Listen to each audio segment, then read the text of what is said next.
Hello everyone, welcome to the second part of the tutorial about the Dodecaphonic Midi generator. And before we start, I just wanna say that there's a little bug here because the patch should have loaded the sets right as we open it. And as you can see, the sets are not loaded. And that's because, and I said the previous time, Max works from top to bottom and from right to left. And here, what's happening is that when you start the patch, there's a load bang, and that sets a bang, and that bang starts the UC and everything, and boom.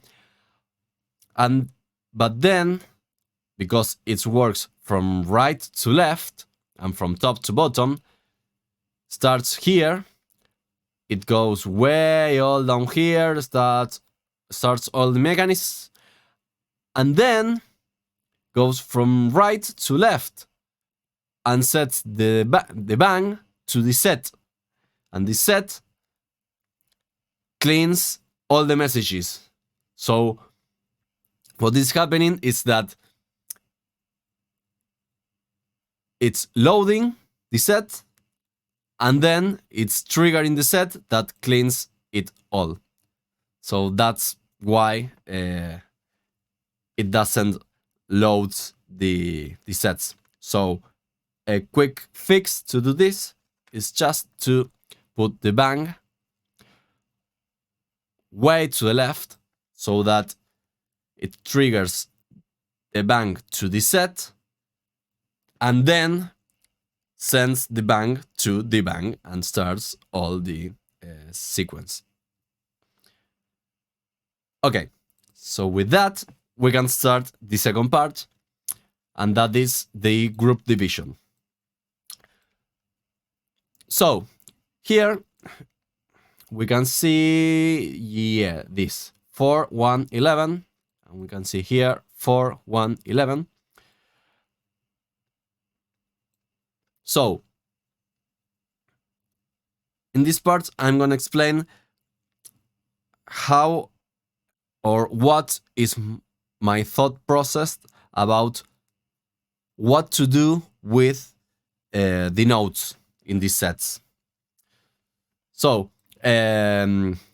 once the sets are established, they are this bang in the green connector sets a bang here to a URN that triggers one of these sets randomly. In this case was this one, and what it does, it sends the list to this object, the zl.Slice.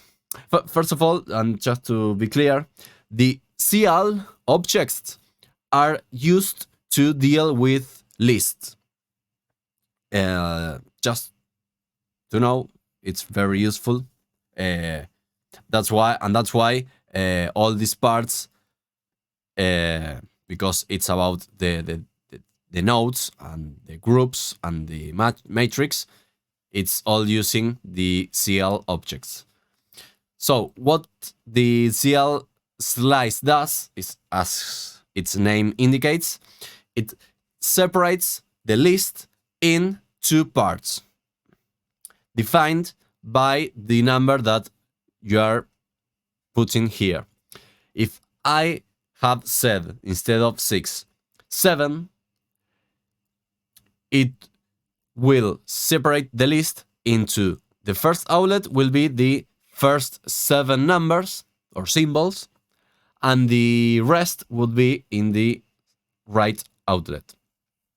So in this case, because we have 12 nodes and I separate it in 6, it's literally split in half. And again, I'm doing that with 2 zl.Slice, 3. So in that way, I'm dividing the sets of 12 nodes into 4 groups of 3 nodes. And that is my compositional process in this patch. I'm always using subgroups of 3 nodes. So these subgroups are stored in these messages, and the way that I'm thinking here is, sorry for this mess, but for most of all for the cables, but I think that it's better to see where are they going, because if I put, or if I create segments in all of them, I think that it's not very good here. Let me try. It's I don't think that it's worth it. So let me put right there so you can see. But what it does here is that once the list goes here, it's been split, and as I said earlier, Max works from top to bottom and from right to left. So first comes the right outlet. The right outlet sends the 2 groups here. So first of all, it's been stored this subgroup. Then is stored this subgroup. Then it goes through this outlet and does it from the right here and to the left here. And then it sends a message, or this list, it goes here, but I have a trigger that creates, it's a trigger bang bang.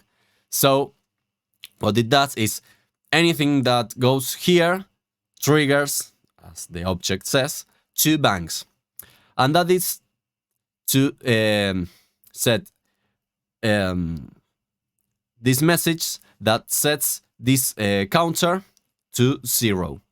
And what this counter does is to go through all these groups one at a time. Maybe it can be explained later. But what I just want you to know that this object, when a list enters through this slice, it triggers the set that sets the counter to 0. And the selector goes from 0 to 3. So when the counter starts, it's just for to keep things a bit organized, because this is pretty a mess. But this is what it does. So when this is everything stored, these subgroups, it says first of all it sets to 0 the counter, and then triggers a bang, and the counter sets the number 0. So the selector selects, through my inlet there's a 0, so I will trigger the output to the left because it's the 0.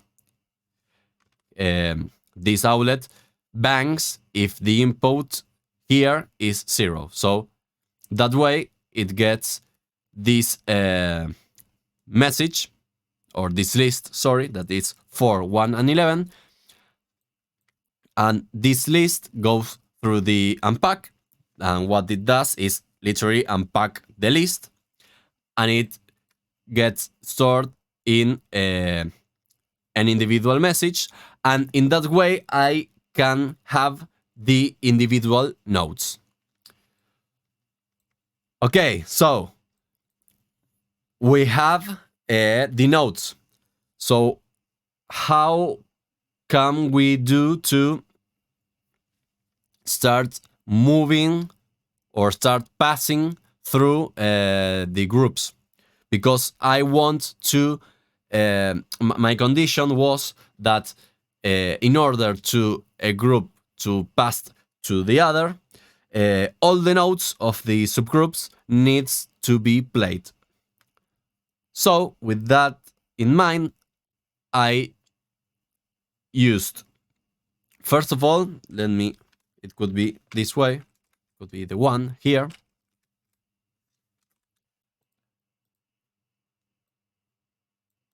Here, this is the point number 1. Here is the trigger. This cable is from the next video, the next part, which is all this mess. This triggers, it simulates the trigger. So the trigger sends a bang to the URN that selects randomly between 3 numbers, and there's a select from 1 to 2 that it selects. If it's 1, it's the top left inlet, 2 in the middle, and if it's 0, it's the right outlet. Why 0?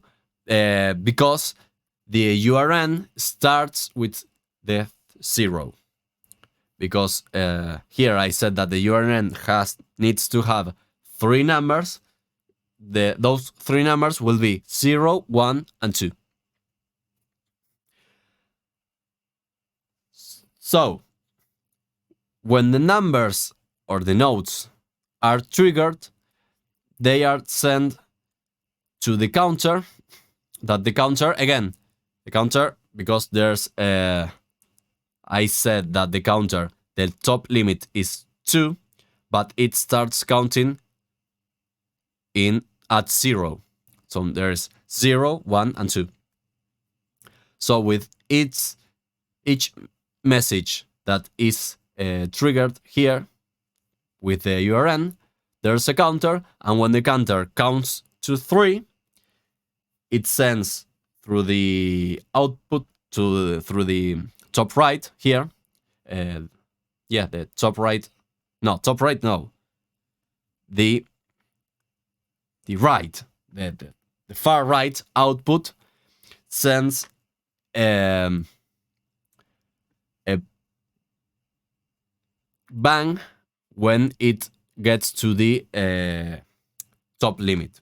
And this bang is going to the counter, and the counter set goes to the selector, and then it selects the next group.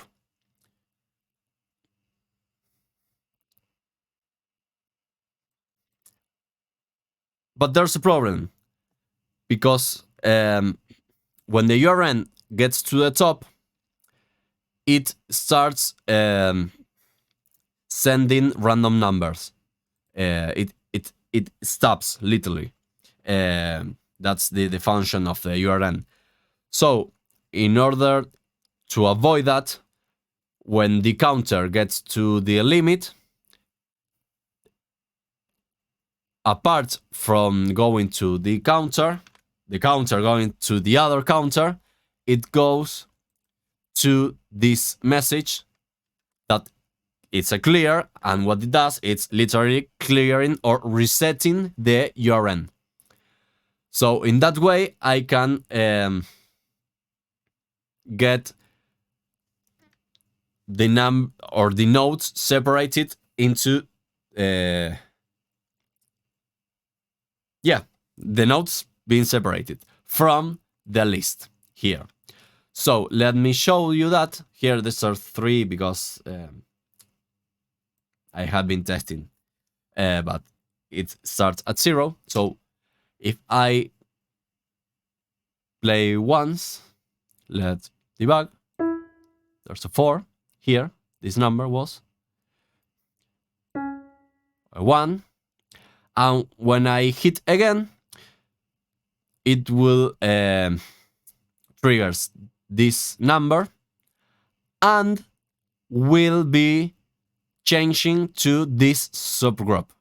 So we should be seeing here an 11 And in these 3 messages should be seen a 9, a 10, and a 2. And that's why. And that's it.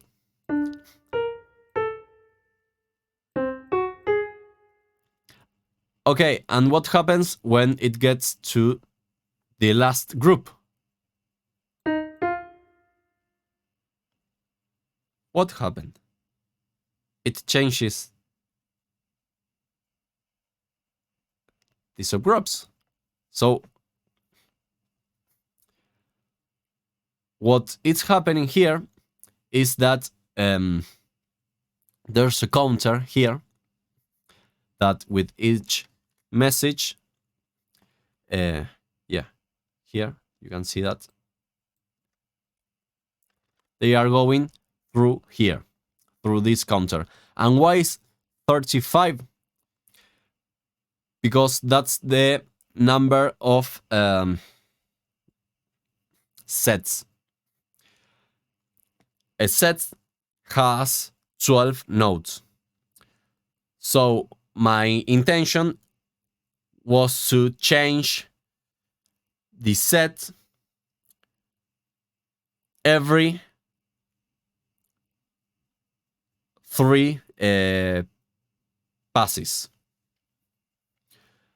Here was, because I was testing earlier, it has been two sets, and this was the third one, so that's why it was changed. But with this set that is new, we should be able to count 36 nodes, and I said 36, and there's a 35 here because the counter starts counting at 0.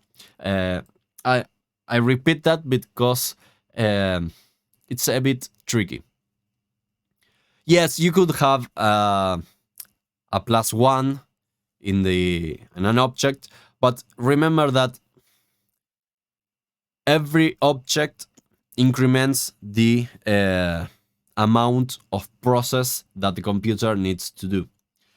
For little projects, it doesn't change a lot, but it's good to have in mind to work efficiently. That's why one needs to be efficient. So here, if I start debugging, it starts counting here.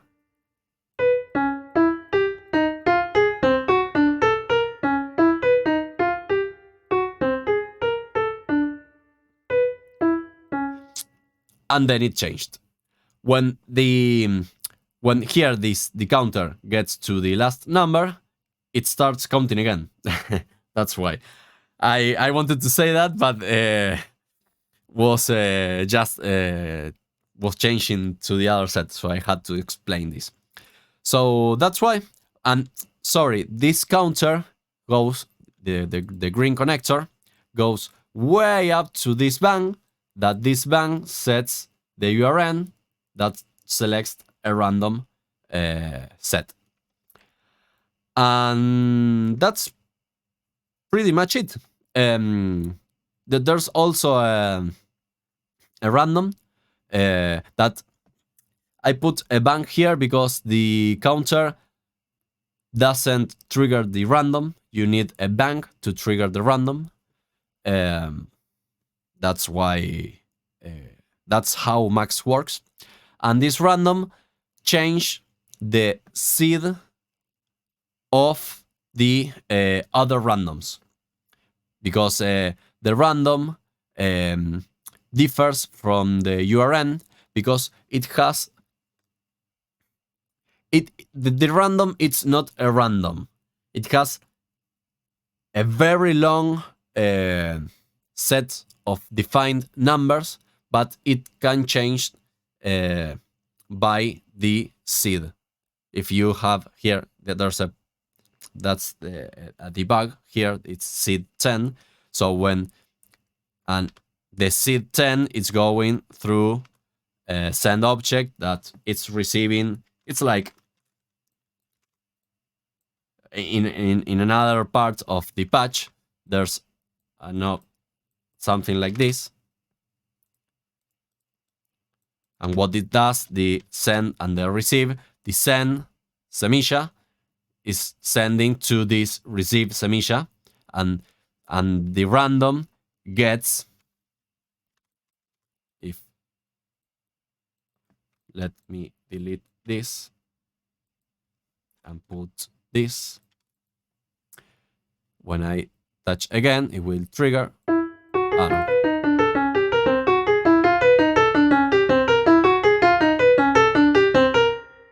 Yep, seed 69, seed, no, 69, no, oh, my mind, 19, seed 19 and seed 19. So this random is now with the seed 19. So that's why it's just to be a very random. But yeah, that's much it, the division group. So the next video would be on creating a generative trigger that triggers this URN automatically, and that can vary himself in a very autonomous way. So hope you find this tutorial useful. If you have any questions or suggestions, leave a comment below, and I see you in the next video.